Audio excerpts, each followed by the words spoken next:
c'est la période, puisque nous sommes en janvier, il y a eu novembre, décembre, janvier, pour celles qui traînent un peu, des négociations annuelles obligatoires. Comme leur nom l'indique, elles sont obligatoires. Et comme le nom ne l'indique pas, il n'y a pas d'obligation d'aboutir sur un accord. Ça, c'est l'autre sujet. C'est directement lié au pouvoir d'achat. Alors, il y a plusieurs items, qui est l'augmentation du salaire, qui est l'augmentation de la valeur du ticket restaurant, la protection sociale complémentaire, le taux de handicapés dans l'entreprise, en salarié, l'égalité homme-femme, etc., etc.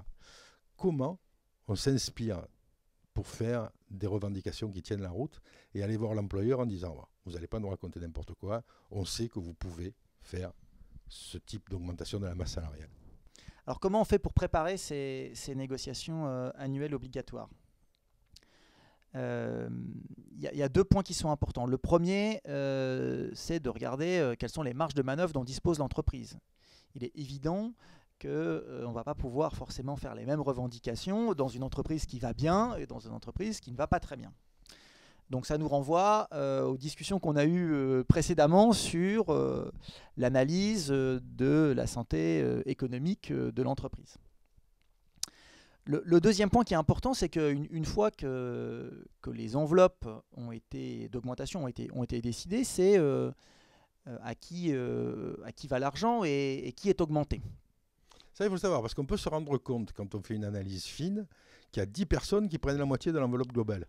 Alors ça peut arriver, c'est pas le sens normalement d'une bonne politique de rémunération qui est là pour fidéliser les salariés, s'assurer de garantir leur pouvoir d'achat, promouvoir un certain nombre de personnes. C'est pour cela qu'il peut être intéressant avec l'expert de procéder à une analyse dite de rémunération. Alors, en tant qu'expert comptable, on a accès à des données confidentielles. Il s'agit des fichiers qui donnent l'évolution des rémunérations des individus sur 2-3 ans. Et ça permet de voir de façon assez fine, tout en respectant, encore une fois, j'insiste, les éléments de confidentialité, comment évoluent ces salaires par catégorie socio-professionnelle.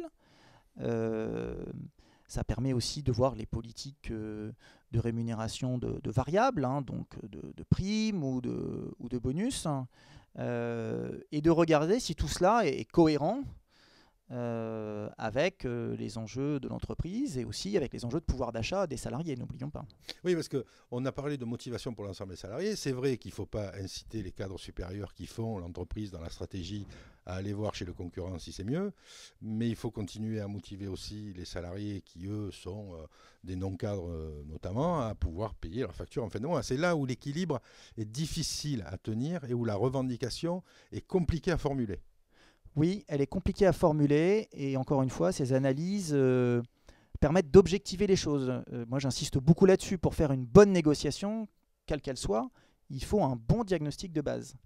Je rappelle que les populations, en particulier les ouvriers, sont assez exposés à des aléas de revenus. Une part de leur rémunération est fixe, mais l'autre est liée aux heures supplémentaires qu'ils peuvent faire, est liée aux horaires qu'ils peuvent faire. Est-ce qu'ils sont en équipe, pas en équipe? Est-ce qu'ils travaillent la nuit, pas la nuit? Et tous ces éléments-là ont des très gros impacts sur finalement les rémunérations de ceux qui sont les moins bien payés.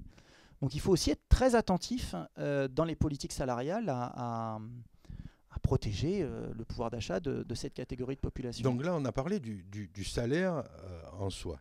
Oui. Maintenant, il y a toutes les annexes dont on peut parler aussi, que sont la mise en place d'un PERCO, que sont la valeur du ticket restaurant, enfin du titre déjeuner s'il y en a un, Oui. la protection sociale complémentaire. Il y a tout un tas d'items qui entrent aussi en ligne de compte et qui vont peut-être faciliter la vie des salariés sans avoir besoin de leur donner une augmentation de salaire aussi. Ça, il faut le calculer et le compter aussi. Oui, il faut le compter aussi, effectivement, ça participe de la notion de pouvoir d'achat au sens large. Et je crois que c'est particulièrement vrai pour les enjeux de santé. Donc c'est aussi une manière de négocier, effectivement, que d'inclure ces éléments.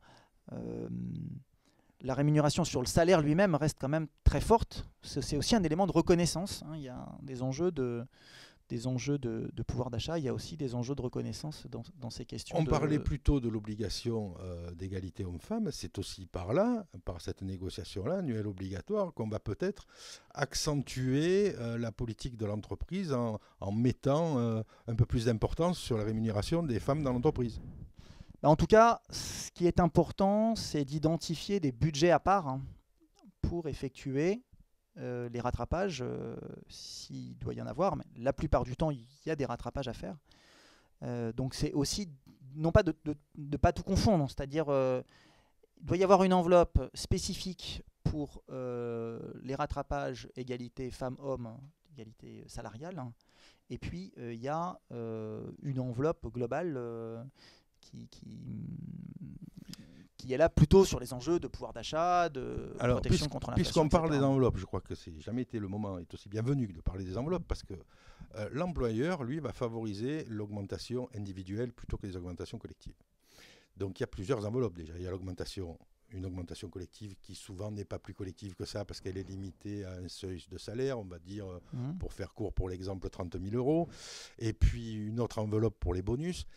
Les bonus qui sont quelquefois bien donnés à la tête du client, et c'est toujours les mêmes qui les ramassent aussi, plus ce qui est prévu pour les cadres supérieurs. Comment on influe sur les enveloppes ? Là aussi, c'est passé par la négo, mais sur quels outils peut-on s'appuyer quand on est en situation de négociation pour dire non, c'est pas juste que cette enveloppe de bonus soit supérieure parce qu'elle ne touche pas tout le monde et qu'il y a des salaires à rattraper en bas de l'échelle, par exemple. Sur quoi on s'appuie ? Eh ben, je redis sur d'abord une bonne analyse, c'est-à-dire de quoi on parle. Est-ce qu'effectivement ce que vous décrivez, qui peut arriver, qu'un petit nombre s'octroie les augmentations les plus importantes alors qu'ils sont déjà les mieux rémunérés. Donc pour pouvoir faire les bonnes revendications, il faut déjà savoir. Après, il faut aussi communiquer alors intelligemment, mais il faut pouvoir effectivement faire savoir quelle est la politique qui a été menée par l'entreprise pour que les salariés puissent se faire entendre.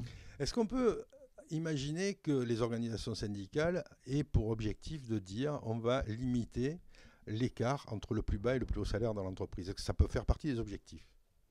Ça peut faire partie des objectifs.